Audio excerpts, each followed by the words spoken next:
Ariel, come look at it. Yeah, I saw it. It's really hairy. Must be one of those radioactive mutants. That's cool. That's cool in a way creepy. Huge fly. I wonder what it is. Oh, it's like a lip up. That's a heavy thing. No, it's the fly. I wonder how it grew that big. Oh. Can we go to the other neighborhood? Sí, vamos a ir después de este. Oh, she just wants to record. And record the blockway.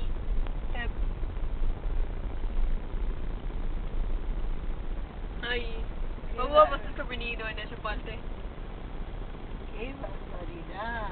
That's amazing. Mira, papá, eso es en donde como se cayó un árbol de los clothes a ese camión. That's Completamente really destruido. And the whole place back there, you cannot go through there. Y tú They're no puedes blocked. cruzar ese círculo ahí porque árboles se cayeron y ya no puedes cruzar. Muy malo. Sí, yo sé.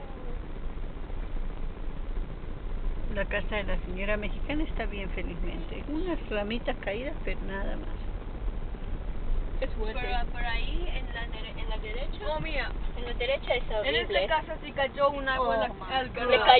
Le cayó un coso horrible my ahí God. en su garage. Y hay mucho daño ahí. Oh my Otro goodness, pero en mal. el garage. En el garage. Lo van a tener que quitar algo para que lo saquen. Qué barbaridad. Mamá no lo vio, creo. No, no lo vi. Shoot.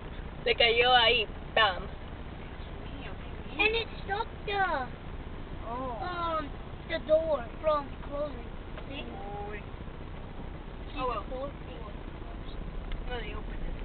No. They kind of opened it, but kind of the whole place is a mess. But that house is okay, surprisingly. Uy, se cayó. ¿Qué cosa? ¿No ves? Yo Su, Ven. su fence. ¿Dónde? No lo Ahí está, el fence está tirado. Oh, mira En eso. esta casa la pared de estas personas se cayó. Shoot. Right there. Right there, it fell. They had a trampoline back there, but nothing happened to it. It was funny, like the tree fell on Acá trampoline and se bounced cayó back. un arbustito. Sí, pero eso es nada. And your house is okay. Sí, también. Mom, there's a new car. This car is cool. Hey, Mom, where's Qué cara. Jojo? Y el sol ya vino. Jojo. Ajá. No, no voy a ir por allá porque están limpiando. Mom, Porque están limpiando por Jojo? allá y los voy a dejar en paz. Jojo? Mhm.